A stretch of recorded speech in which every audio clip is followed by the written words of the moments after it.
It's time to review the weekend photos.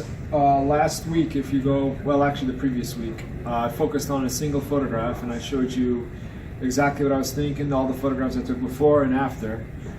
This week we're going to go back to just talking about my favorite photographs.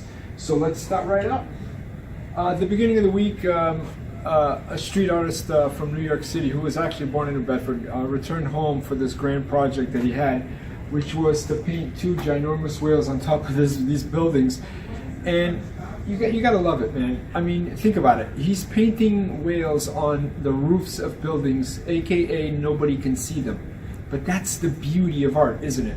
And after speaking with him, and they're camouflage right there, it's still, one is done and then the other one's still gonna be painted pink.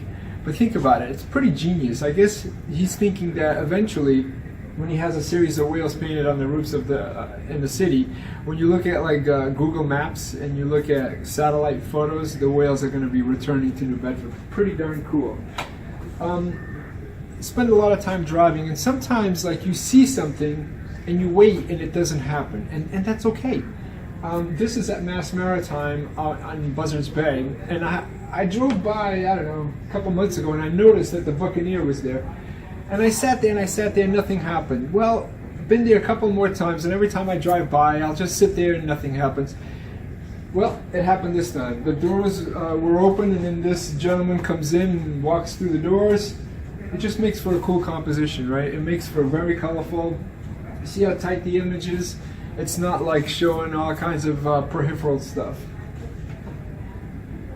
Yesterday, I got an email about these kids that were involved in making boats out of cardboard, and they were going to try them for the first time. And the easiest thing to do is really just photograph kids rowing around in boats. Great, awesome. But to capture something and motivate people to look at it for just a split second longer, that's the beauty. Photojournalism does not exist, unlike what some people might think, to illustrate stories. It doesn't. As a matter of fact, I would say otherwise. I would say the story only exists to illustrate the photograph.